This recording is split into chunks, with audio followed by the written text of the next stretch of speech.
Hello everyone, welcome back to my YouTube channel Kapish Education Hub. Today we are going to do class 6 chapter Air Around Us, that is chapter 15 of your NCERT book.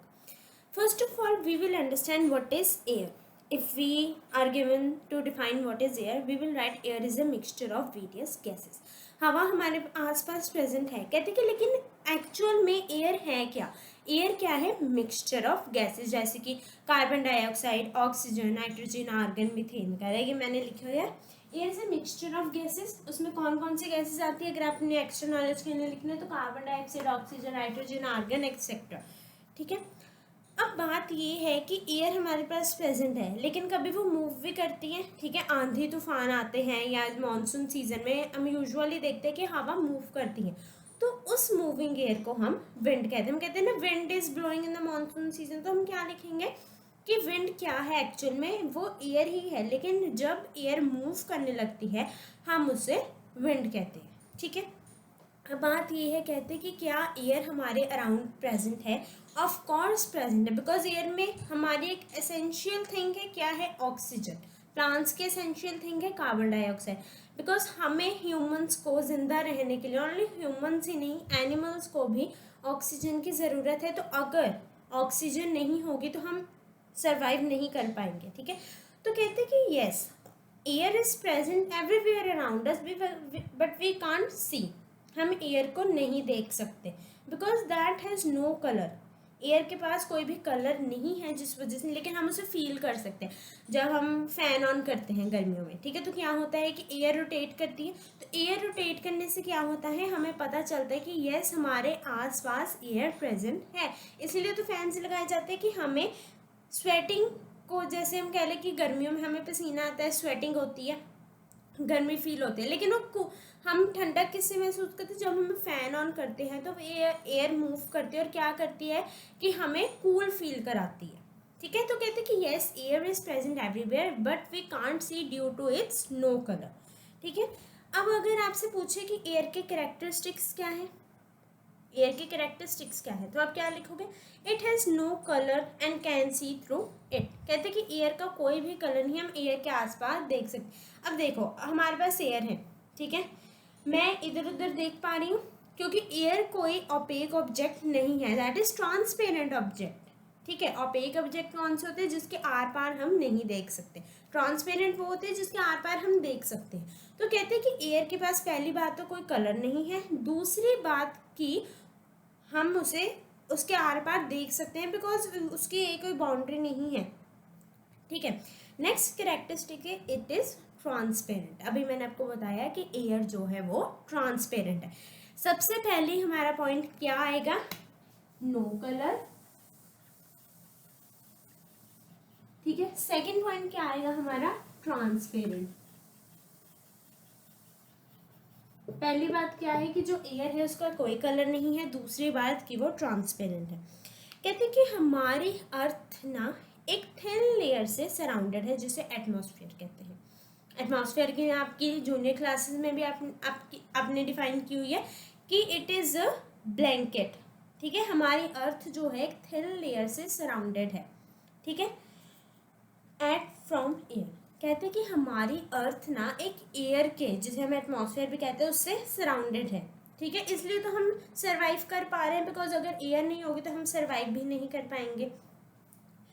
It extends up to many kilometer above the surface of earth and is known as atmosphere। कहते हैं कि बहुत above surface तक वो जाती है और हम उसे एटमॉस्फेयर कहते हैं। अपने ट्रोपोस्फेयर, एक्सोस्फेयर सारी लेयर्स ऐसे एस्टिमेट की होंगी। ठीक है, तो ये क्या है? एक एटमॉस्फेयर की डिफरेंट लेयर्स है कि किस रीजन में सैटेलाइट्स होंगी, कहाँ पे एरोप्लेन्स कहाँ होंगे, कहाँ पे हॉट एयर बैलून्स फ्लाई करेंगे। ठीक है, तो ये आपका सारा एक फ्लो चार्ट है वो भी एयर, लेकिन उसको डिफरेंट लेवल्स में डिस्ट्रीब्यूट किया गया।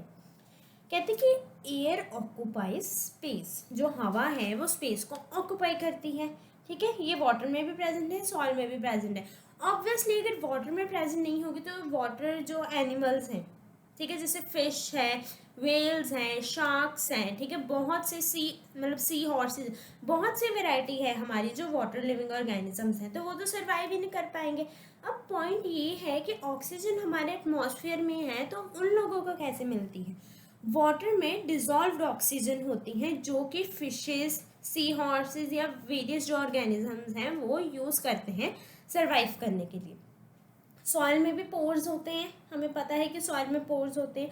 तो जो सॉइल में रहने वाले एनिमल्स हैं जैसे कि स्नेक्स हो गए, मोस्टली रेप्टाइल्स हो गए, अर्थवॉर्म, सेंटीपाइड, मिलीपाइड वगैरह, many organisms are there, so they also take oxygen from soil only because soil oxygen can be present in atmosphere, in water and in soil. तो ये है हमारे characteristics. कहते हैं कि जैसे जैसे हम ऊपर जाते हैं ना, जो एयर है उसका जो कह लो कि ऑल्टीट्यूड में, जैसे हम हायर ऑल्टीट्यूड्स पे जाते हैं तो एयर का प्रेशर कम होने लगता है। हमने कई बार देखा होगा कि आप हिल स्टेशंस पे जाते हो ट्रैवल करने के लिए, कई लोगों को प्रॉब्लम हो जाती है कि उन्हें अच्छी तरह से सांस नहीं आती, उन्हें ऑक्सीजन की कमी हो जाती है। क्यों होती है कि जैसे जैसे हम हायर एल्टीट्यूड्स मीन्स हाइट पे जाते हैं तो एयर का जो प्रेशर यानी कि हवा जो है वो कम होनी शुरू हो जाती है। ठीक है, इसलिए हमें किया जाता है कि जब आपने कहीं पे ऐसे हिल स्टेशन पे जाना है तो उससे 2 वीक 3 वीक पहले आप अपनी कह लो कि जिसमें हमारा एक्सर्शन ज़्यादा हो, जैसे कि रनिंग, जॉगिंग करो, ठीक है, ऐसी एक्सरसाइजेस करो ताकि आप वहाँ पे जाके फिट रहो। ठीक है, तो ये भी आपसे पूछ सकते हैं कि कौन से पॉइंट पे जाके जो एयर है उसका प्रेशर कम हो जाता है, तो आप लिखोगे हायर एल्टीट्यूड्स पे। आपको क्वेश्चन आ सकता है कि क्यों जो है हम जब हाइकिंग वगैरह करते हैं कि हमें एयर मतलब हमें कह लो कि ऑक्सीजन लेने में डिफिकल्टी होती है, तो आप क्या लिखोगे कि हायर एल्टीट्यूड्स में जैसे हम मूव करते हैं तो जो एयर का प्रेशर है वो कम होने लग पड़ता है। अब कहते हैं कि एयर बनी किससे हुई है। हमने एयर के बारे में पढ़ लिया कि एयर ऐसे, एयर वैसे, तो एयर बनी किससे हुई है। कहते हैं कि एयर बनी हुई है मिक्सचर ऑफ गैसेस से। अब उसमें है nitrogen, oxygen, CO2, other gases. ठीक है, तो इसका कॉम्पोजिशन आपको लिखना आएगा 78% हमारी क्या है, नाइट्रोजन, 21% जो है वो है हमारी ऑक्सीजन, ठीक है, और बाकी की अदर गैसेस हैं जैसे कि कह लो कि CO2 1% है, वो केवल कार्बन डाइऑक्साइड ही नहीं है, आर्गन भी है। ठीक है, ये भी आप जो गैसेस के नेम है अपनी हायर क्लासेस में पढ़ोगे, लेकिन फिर भी आप अपने जनरल नॉलेज के लिए लिख सकते हो कि अदर गैसेस में आप एग्जांपल दे सकते हो, carbon dioxide, argon, methane present होती है। ठीक है, तो आप इसके साथ एक कॉम्पोजिशन भी ड्रॉ कर सकते हो ऐसे करके फ्लो चार्ट। ये सर्कल में सबसे हायर पोजीशन आपको देनी होती है उसे, ये इतनी सी 3% उसके लिए रख लो। ये तो हो गई है 21% हमारी ऑक्सीजन है जो, ठीक है, ये 78% नाइट्रोजन और ये 1% हमारी अदर गैसेस का कॉम्पोजिशन। ठीक है, नेक्स्ट कहते हैं कि अब हमने देखा है कि हमारे घर में जब हम क्लोथ्स वॉश करते हैं तो उनका पानी कहाँ जाता है। ठीक है, वाटर वेपर अब किसे कहते हैं, ये एक इवेपोरेशन का प्रोसेस है।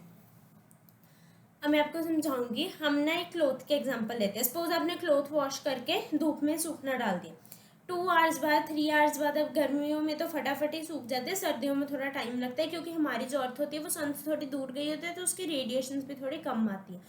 क्या होता है वाटर वेपर, क्या होता है कि जब वाटर भाप बनकर उड़ता है, आपने कई बार देखा होगा कि अगर आप गैस पर पानी उबलना रखो वो थोड़ी देर बाद उसमें बबल्स आने लग पड़ती है और वो स्मोक सी निकलती है, धुआं से निकलता है, वो एक्चुअल में क्या है, वो वाटर वेपर्स हैं। वाटर वेपर्स क्या होते हैं, it is a form of water in vapour, form of water की फॉर्म है जो कि वेपर की फॉर्म में है। जब आप कपड़ों को सूखने डालते हो तो क्या होता है कि जो पानी है वो कहाँ जाता है, वो छूमंतर हो जाता है। कैसे होता है कि जो सन है, सन की हीट इतनी होती है कि वो पानी को अपनी तरफ खींच लेती है, तो वो क्या होता है, वो वाटर वेपर्स बन जाते हैं। वाटर वेपर कुछ नहीं है, वो एक वाटर की ही फॉर्म है, वेपर। ठीक है, अब अगर देखो सिंपल से एग्जांपल देती हूँ, अगर आप किचन में कभी मैगी बना रहे हो, ठीक है, और अगर आपको उसे कवर कर दे एक लिड से, तो अगर थोड़ी देर बाद आप देखोगे ना उस लिड पे वाटर पुडल्स होंगे। वाटर पुडल्स क्यों होंगे, क्योंकि वो जो स्टीम निकल रही थी, स्टीम को हमने कवर कर दिया लिड से, तो वो क्या हुआ, वो कंडेंसेशन होगी, पानी जो भाप बना हुआ था वो ठंडा हो गया। जब आप कोई भी चीज़ में आ रहे हो उसमें से भाप निकलती है, धुआं निकलता है, वो एक्चुअल में क्या है, वो वाटर वेपर हैं जो कि हवा में उड़ रहे हैं, हल्के होते हैं, वो ऊपर उड़ जाते हैं। ठीक है, कंडेंसेशन हो गया, आपने उसको लिड से कवर किया, उसमें वाटर पुडल्स बन गए, वो क्या होगी, आपकी कंडेंसेशन होगी। It increases humidity in air. Humidity क्या होती है? Presence of water vapour in air. बारिश कैसे आती है? हवा में ऐसे तो कोई है नहीं कि हाँ टैप्स चलती हैं। हवा बारिश कैसे आती है कि ये जो वाटर वेपर्स हैं ये एटमॉस्फेयर में जाके क्लाउड्स फॉर्म करते हैं। आपको पूरा वाटर साइकिल आएगा ड्रॉ करने के लिए, ठीक है। ये स्टेप्स हैं उसके कि वाटर वेपर बनता है, फिर कंडेंसेशन होती है, फिर क्लाउड फॉर्मेशन होती है, देन वो बैक टू द ओशंस हो जाते हैं। पानी बहुत सी जगह पे हमारे प्रेजेंट है। रिवर्स हो गए, लेक्स हो गए, सीज हो गए, पॉन्ड्स हो गए, स्ट्रीम्स हो गए। तो कहते हैं कि जब सन शाइन करता है ना, ये पानी को अपनी तरफ खींचता है और वो जो पानी होता है वो भाप बन के उड़ जाता है। उड़ता रहता है, एक टाइम पे जाके वो आपस में ज्वाइन करने लग पड़ते हैं, वो आपस में ज्वाइन हो जाता है। ज्वाइन होने के बाद क्या करते हैं? वो क्लाउड्स फॉर्म कर लेते हैं। कहते हैं कि वाटर वेपर के ग्रुप को हम क्लाउड्स रेफर कर सकते हैं, ठीक है। वाटर वेपर के, जैसे कि सपोज ये मेरा कोई ओशन है, ठीक है, ये सन शाइन कर रहा है, इसने वाटर को, ये जो वाटर है इसने अपनी तरफ खींचा, ठीक है, तो वो ऐसे पुडल्स बन के उसकी तरफ चला गया। अब अगर ये पुडल्स हमेशा के लिए एटमॉस्फेयर में रह जाए तो क्या होगा? पानी तो एक दिन खत्म हो जाएगा। लेकिन क्या होता है? ये होगी इवेपोरेशन, और ये फिर क्या करते हैं? ये क्लाउड्स फॉर्म करते हैं। क्लाउड्स में क्या होते हैं? कह लो कि ये पुडल्स है वाटर के, क्या है? वाटर वेपर्स प्रेजेंट है, ठीक है। तो ये कंडेंस हो जाते हैं। क्या होता है? कंडेंस हो जाते हैं, ठंडे हो जाते हैं, ठीक है। कहते हैं कि प्रेजेंस हमारे वाटर वेपर की बहुत ज़रूरी है, क्योंकि अगर पानी नहीं उड़ेगा भाप बन के तो बारिश नहीं होगी। बारिश एक्चुअल में क्या है कि वो कंडेंस स्टेट है, उसकी प्रेसिपिटेशन है। अब कई जगह पर देखो बारिश होती है, कहीं पे स्नोफॉल होती है, ठीक है, कहीं पे हेल स्टॉर्म्स आते हैं, तो क्या है? एक वाटर वेपर की ही फॉर्म है कि वेरियस वेज हैं जिससे वाटर जो है स्काई से नीचे आ रहा है, ठीक है। वाटर वेपर हो गया सबसे पहली बात। नेक्स्ट इज हमारे ऑक्सीजन। ये वाटर वेपर एक पार्ट था, वाटर साइकिल आपको आगे जाके आएगा, ये उसका एक बेस था। नेक्स्ट इज हमारा ऑक्सीजन। ऑक्सीजन क्या है? एक गैस है, ठीक है। हमें पता है कि ऑक्सीजन हमारे लिए बहुत ही एसेंशियल है। It is used for respiration in animals and humans. Humans भी क्या है? सोशल एनिमल्स हैं, ठीक है। कहते हैं कि रेस्पायर करने के लिए, यानी कि ऑक्सीजन हमारे सर्वाइवल के लिए बहुत इंपॉर्टेंट है। ऑल्दो ये सिर्फ सर्वाइवल के लिए नहीं, ये बर्निंग प्रोसेस के लिए भी ज़रूरी है। आप एक, आपकी बुक में एक एक्सपेरिमेंट दिया हो, कहते हैं कि आप एक कैंडल को बर्न करो, कैंडल को बर्न करके उसे ग्लास जार से कवर कर दो। ग्लास जार से क्यों कवर करने? बिकॉज प्लास्टिक से करोगे, प्लास्टिक मेल्ट ऑन हीटिंग, और हम उसको, वो आप एक ऑब्जेक्ट है, हम उसके आर पार भी नहीं देख सकते। कहते हैं कि आप एक कैंडल लो उतने साइज की कि आप उसे अच्छी तरह से कवर कर सको। उसे कवर कर दिया, थोड़ी देर बाद आप क्या देखोगे? जो कैंडल है वो डिसअपियर हो गई है। क्यों? सॉरी, उसकी जो आग है वो बुझ गई है। क्यों ऐसा होता है? ठीक है, तो कहते हैं कि आप उसे कवर करो, थोड़ी देर बाद वो डिसअपियर हो जाएगी। क्यों होगी? क्योंकि जितनी भी ऑक्सीजन थी ना उसमें, वो उसने कंज्यूम कर ली। Next is nitrogen. कहते हैं कि नाइट्रोजन क्या है? मेजर पार्ट है हमारे एटमॉस्फेयर का। ये बर्निंग को सपोर्ट नहीं करता है, लेकिन 4/5 जो इसकी स्पेस है वो हमने पढ़ ली कि 78% प्रेजेंट है। तो ये कहते हैं कि 4/5 ने स्पेस जो है ऑक्यूपाई की हुई है। ये मैंने कोई एक्स्ट्रा नोट्स नहीं लिखे, जो आपके बुक में से मेन पॉइंट्स हैं ये मैंने वही लिखे हुए हैं, ठीक है। Next is carbon dioxide. कहते हैं कि कार्बन डाइऑक्साइड क्या है? एक स्मॉल कंपोनेंट है एयर का। प्लांट्स और एनिमल्स इसे लेते हैं रेस्पिरेशन के लिए और क्या करते हैं? ऑक्सीजन प्रोड्यूस करते हैं। जैसे हमें ऑक्सीजन चाहिए, प्लांट्स को क्या चाहिए? कार्बन डाइऑक्साइड चाहिए। Burning also produce carbon dioxide. जब बर्निंग होती है तो कार्बन डाइऑक्साइड प्रोड्यूस होती है। नेक्स्ट हमारा टॉपिक है dust and smoke. Dust and smoke क्या है? जब हम किसी चीज़ को आग लगाते हैं क्या होता है? उसमें से वाइट वाइट सब्सटेंस निकलती है, धुआं जिसे कहते हैं, वो इन एक्चुअल में क्या है? वो डस्ट एंड स्मोक ही है। Burning of fuel also produces smoke. जब हम अपने व्हीकल्स पे जा रहे होते हैं, उसे स्टार्ट करते हैं तो उसमें से स्मोक निकलती है। कहते हैं कि जब फ्यूल की बर्निंग होती है वो क्या प्रोड्यूस करता है? स्मोक प्रोड्यूस करता है। स्मोक में फ्यू गैसेस होती हैं और फाइन डस्ट पार्टिकल्स होते हैं। डस्ट पार्टिकल्स हमारे एयर में हमेशा प्रेजेंट होते हैं। अब देखो कि अगर आपने सन, आप किसी रूम का कर्टन उठा दो, लाइट्स बंद रखो, जहाँ से सन आ रहा है वहाँ पे हम छोटे छोटे डस्ट पार्टिकल्स देखेंगे। वो तो क्या है? वो डस्ट पार्टिकल्स हैं। नेक्स्ट हमारा टॉपिक है how does oxygen become available to animals and plant living in water and soil. अब कहते हैं वही बात कि जो एनिमल्स वाटर और सॉइल में रह रहे हैं उन्हें ऑक्सीजन कैसे मिलती है। Organisms living in water gate oxygen dissolve in water. कहते हैं कि जो वाटर में रहते हैं उन्हें वाटर में डिजॉल्व हुई ऑक्सीजन मिलती है, और कहते हैं कि जो सॉइल में रहते हैं उसे होल्स और पोर्स में से मिलती हैं, जो कि सॉइल के पोर्स हैं उन्हें वहाँ से मिलती हैं। बस ये है इसमें इतना कि अगर आपसे पूछें क्वेश्चन में, एग्जाम में क्वेश्चन आए कि जो भाई उसमें रहते हैं वाटर में और सॉइल में रहते हैं उन्हें ऑक्सीजन कहाँ से मिलती है, तो आप सिंपली क्या लिखोगे कि उन्हें कहाँ से मिलती है। वाटर में रह रहे हैं क्योंकि वाटर में डिजॉल्व है, सॉइल में रह रहे हैं क्योंकि पोर्स में प्रेजेंट है। ठीक है, next is how is the oxygen in the atmosphere replaced. कहते हैं कि ऑक्सीजन जो है वो एटमॉस्फेयर में कैसे रिप्लेस होती है। The balance of oxygen and carbon dioxide in the atmosphere is maintained by respiration between plants and animals and photosynthesis in plants. अब मेन पॉइंट है, हम आजकल क्या कर रहे हैं, हमारे लिविंग प्रोसेसेस के लिए हमारी सेल्फिशनेस की वजह से हम क्या कर रहे हैं, हम ट्रीज को काटते जा रहे हैं, फॉरेस्ट को काटते जा रहे हैं। लेकिन कभी हमने सोचा है कि अगर ये फॉरेस्ट ही ना रहे तो हम भी नहीं रह पाएंगे, क्योंकि इन्हें बैलेंस मेंटेन करना पड़ता है। अगर हम कार्बन डाइऑक्साइड छोड़े जाएंगे, प्लांट्स नहीं होंगे, हमें ऑक्सीजन नहीं मिलेगी, तो क्या होगा, हमारे एटमॉस्फेयर में जो आज कार्बन डाइऑक्साइड 1% है वो धीरे धीरे इंक्रीज होती जाएगी, तो यानी कि हमारा सर्वाइवल तो मुश्किल हो जाएगा। और ये बैलेंस मेंटेन करना बहुत ज़रूरी है। अगर लिविंग ऑर्गेनिजम्स नहीं होंगे, वो फिनिश होते रहेंगे, प्लांट्स बढ़ते रहेंगे। मैं ये नहीं कह रही कि प्लांट्स को मतलब कह लो कि उन्हें उगाई जाओ, उगाना इज़ वेरी गुड, बिकॉज अगर they not only brings rain, not only gives us oxygen, they also cleans our environment। ठीक है, तो कहते हैं बैलेंस मेंटेन करना ज़रूरी है। ज़्यादा ऑक्सीजन हो जाएगी, कार्बन डाइऑक्साइड कम हो जाएगी, प्लांट्स वैसे ही मर जाएंगे। ठीक है, कहते हैं बैलेंस होना चाहिए। अगर 50% प्लांट्स है तो 50% ह्यूमंस भी होने चाहिए। ये नहीं होना चाहिए कि कार्बन डाइऑक्साइड ज़्यादा है, ऑक्सीजन कम है, ऑक्सीजन ज़्यादा है, कार्बन डाइऑक्साइड कम है। हमें अगर हम एक प्लांट काटते हैं हमारे किसी काम आने के लिए, तो हमें 10 उसकी जगह पे लगाने चाहिए, ताकि इन फ्यूचर में जाके जो फ्यूचर जनरेशन है उन्हें कोई दिक्कत ना आए।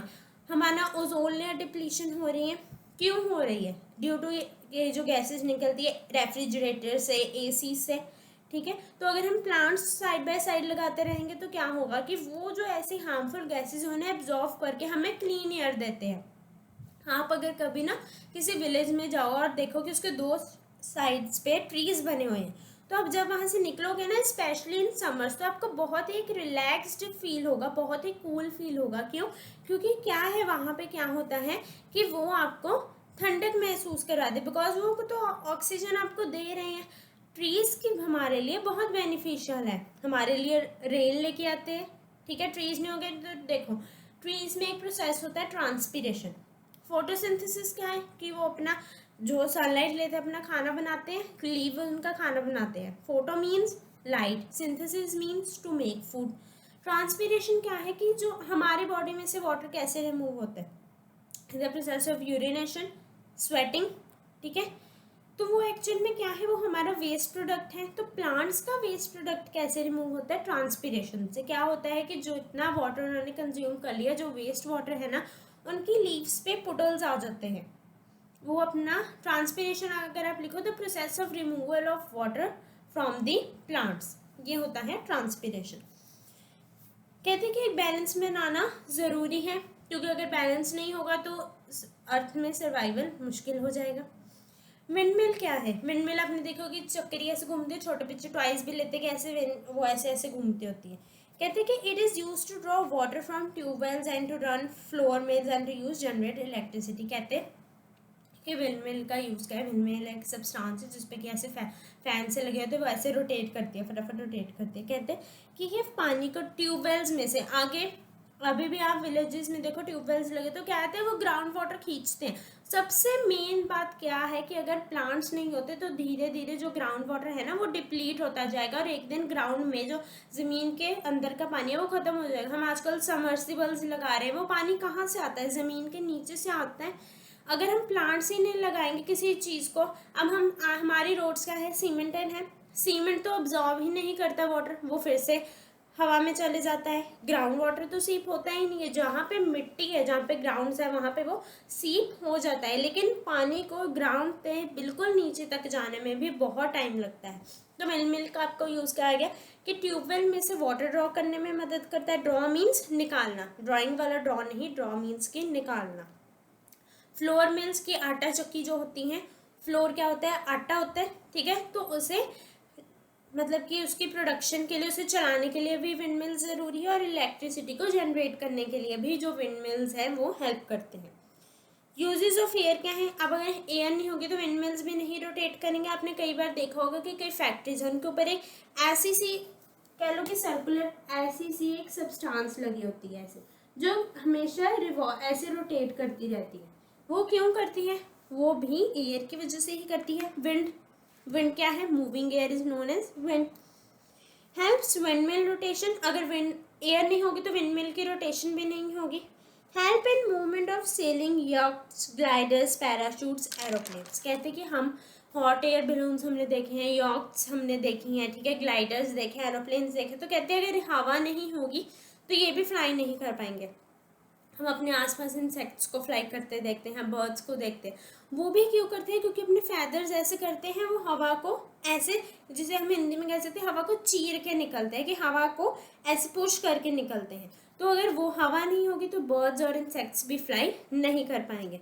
Dispersal of seed and pollen flowers of several plants, ठीक है, जो हमारा प्लांट्स वाला चैप्टर है, कहते हैं कि क्या होता है, कई बार हमने देखा है अगर हवा ना चले, कई बार हमने देखा है कि जब वीट का सीज़न होता है, राइस का सीज़न होता है, कई बार हमारे आसपास ऐसे ही वीट ग्रो हो जाते हैं, हमने की नहीं। वो क्यों होती है कि जो वीट के सीड्स होते हैं, सीड्स बहुत हल्के होते हैं, हवा से वो उड़ जाते हैं, और जहाँ पे वो थ्रो हो गए, सपोज कह लो कि आपने ऊपर प्लांट्स लगाए हुए हैं, ठीक है, पॉट में प्लांट्स लगाए हैं, और पॉट में गलती से हवा, अच्छा मतलब गलती से हवा नहीं चलती, हवा इज़ अ नेचुरल फिनोमेना, तो कहते हैं कि आके वो सीड गिर गया, ठीक है, उसे वहाँ पे वाटर भी मिल गया, क्योंकि आप डेली, अब आपको थोड़ी दिखेगा कि हाँ वो बीज गिरा हुआ है, आप उसे डेली उस पॉट को उसको वाटर दे रहे हो, उसे सनलाइट मिल रही है, ठीक है, अच्छी तरह उसे सारा मिल रहा है, तो क्या होगा, वो एक दिन ग्रो हो जाएंगे, ठीक है। तो ऐसे क्या है, कहते हैं कि सीड डिस्पर्सल मीन्स कि उसे फैलाना, उसके लिए भी बहुत इंपॉर्टेंट है।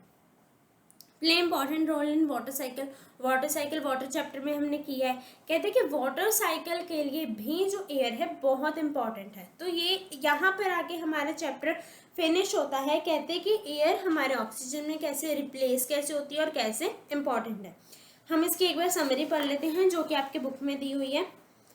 Air is found everywhere, we can not see air but we can feel it. हमने पढ़ लिया कि एयर हमारे पास प्रेजेंट है, हम उसे देख नहीं सकते, उसे महसूस कर सकते हैं।